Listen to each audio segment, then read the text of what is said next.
The most dangerous financial milestone before 40 is usually the one people feel proud enough to post.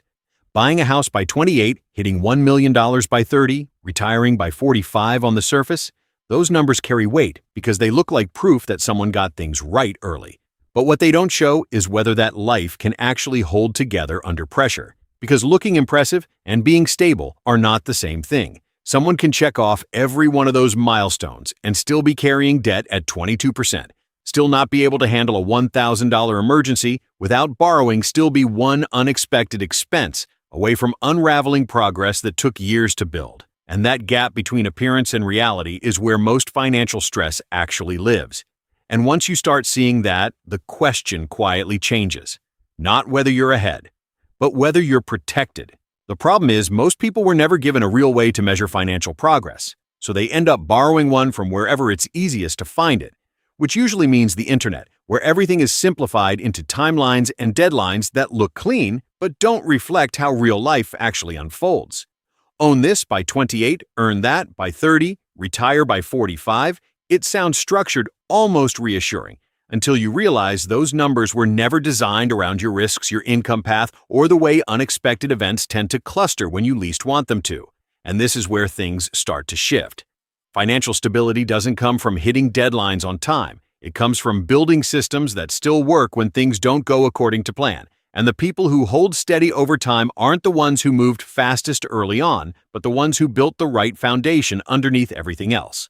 So instead of asking where you stand compared to someone else's timeline, there's a more useful question sitting underneath all of this. Which of the milestones that actually support your life have you built? And which ones have you just assumed would work themselves out later?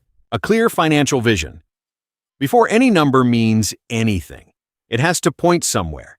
And this is the step most people quietly skip because it feels abstract compared to income or investing, even though it's the part that gives everything else direction. A real financial vision isn't just a target like more money or early retirement. It's a picture of how you actually want to live, how you spend your time, what you prioritize, what kind of trade-offs you're willing to accept, and what you're not willing to sacrifice just to hit a number faster. Once that picture becomes clear, the math starts to make sense in a way it didn't before. If your ideal life costs $80,000 a year, multiplying that by 25 gives you a rough target of $2 million invested under the 4% rule, which means you're not chasing an arbitrary milestone anymore. You're building toward a specific version of freedom that actually belongs to you. Without that clarity, everything else turns into motion without direction. 0 high-interest debt. Before you can build anything that lasts, you have to stop what's quietly working against you. And high-interest debt does exactly that in a way that's easy to underestimate because it doesn't feel urgent day to day.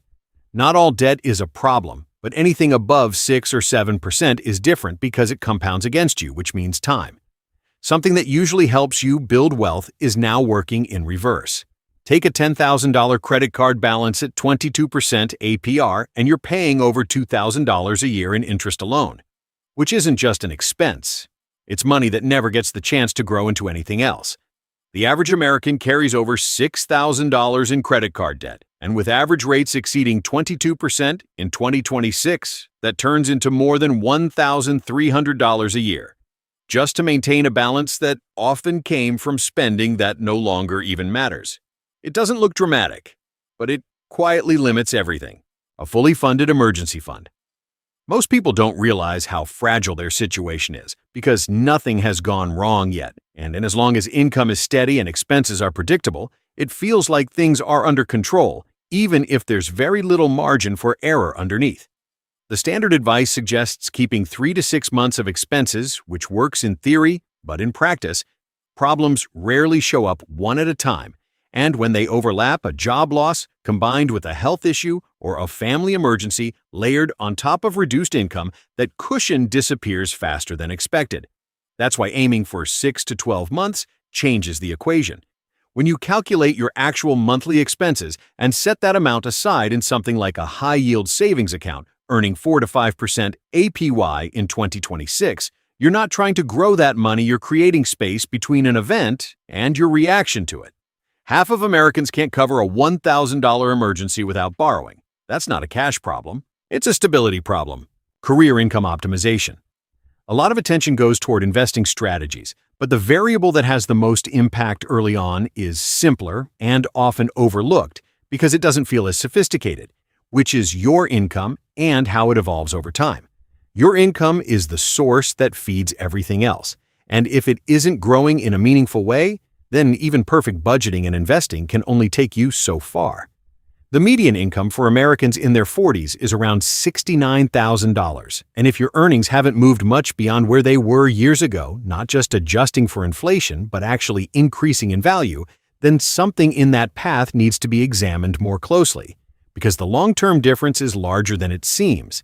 The gap between earning $50,000 and $70,000 a year is $20,000 annually, and over 20 years invested at average market returns, that difference grows into over $1 million, not because of one decision, but because of consistency applied to a higher base.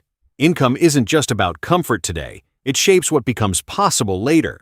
If you pause for a moment and look at these first four, one pattern starts to emerge, which is that none of them are particularly visible from the outside, even though they quietly determine how stable everything else is. And that's usually where the gap begins. Full financial automation. Most people assume building wealth is about making the right decisions over and over again, but in reality, it's more about removing the need to make those decisions in the first place, so that consistency happens without constant effort. When investing depends on how disciplined you feel each month, it becomes inconsistent by default, because life interferes, priorities shift, and good intentions get replaced by immediate needs. Automation changes that dynamic completely, contributing 10 to 15% of your income into accounts like a 401k or a Roth IRA setting. Those transfers to happen automatically, and making sure you're capturing things like employer matches, such as 50% up to 6% of your salary, turns investing into a system rather than a choice. In 2026, the 401k contribution limit is $24,500, and the Roth IRA limit is $7,000, which gives you clear boundaries for how much you can allocate. But the real advantage isn't the limit, it's the consistency. By 40, having around 3 times your annual salary invested, so about $210,000 if you earn $70,000, creates a base that can compound over the next 25 years in a way that no short-term decision can replicate. Automation doesn't make things faster, it makes them reliable. Avoiding lifestyle inflation. As income increases, there's a natural tendency for spending to follow, and because those increases often happen gradually, they feel justified rather than excessive, which is why this pattern is so easy to miss. A better apartment, a newer car, slightly more expensive habits, none of these seem extreme on their own, but together they keep your financial position almost exactly where it was before, just at a higher level of consumption.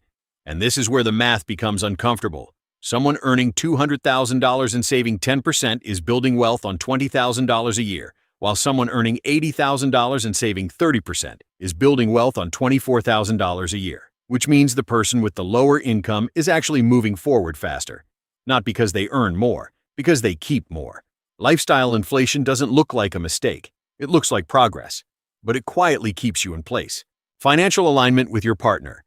Money becomes more complex the moment another person is involved, not because the numbers change, but because the perspectives around those numbers often do, and those differences tend to stay hidden until they start causing friction. One person might focus on saving and long-term security, while the other values flexibility and present enjoyment, and without clear communication, those priorities can drift apart, even if both people are acting in good faith. Alignment doesn't require identical thinking. It requires shared awareness. When both partners understand the full financial picture, income, expenses, debt, investments, and goals, and have regular conversations about where they stand, decisions become collaborative rather than reactive. Without that visibility, small differences turn into larger conflicts over time.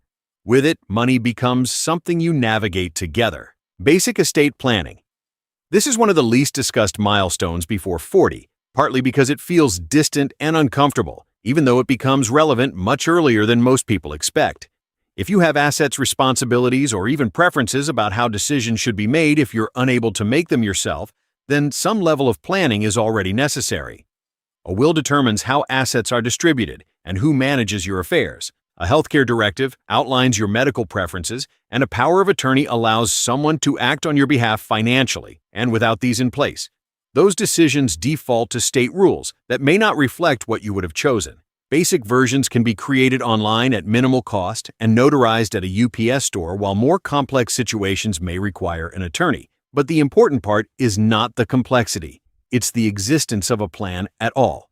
Because in moments of uncertainty, clarity matters more than perfection. Investing in your health.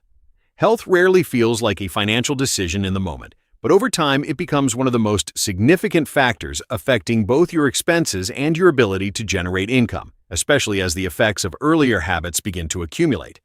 Healthcare is one of the largest costs in retirement, and chronic conditions don't just impact how long you live, they influence how actively you can participate in your own life and how much flexibility you have along the way. The habits themselves are simple, consistent movement, reasonable nutrition, adequate sleep, managing stress, but their impact compounds quietly, which makes them easy to delay until the cost becomes more visible.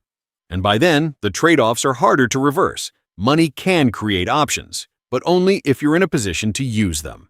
Before 40, the risk isn't that you haven't reached a milestone yet. It's that you've been measuring progress using milestones that don't actually protect you when something changes. What looks impressive from the outside often says very little about resilience, and what actually creates stability tends to be less visible, less talked about, and less likely to show up in a highlight reel. Direction, protection, consistency, alignment, and health. Those are the elements that hold everything together, even when circumstances shift in ways you didn't plan for. 40 isn't a finish line.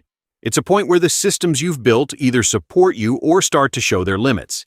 And if the right ones are in place, you don't need to prove anything to anyone else to know you're moving in the right direction.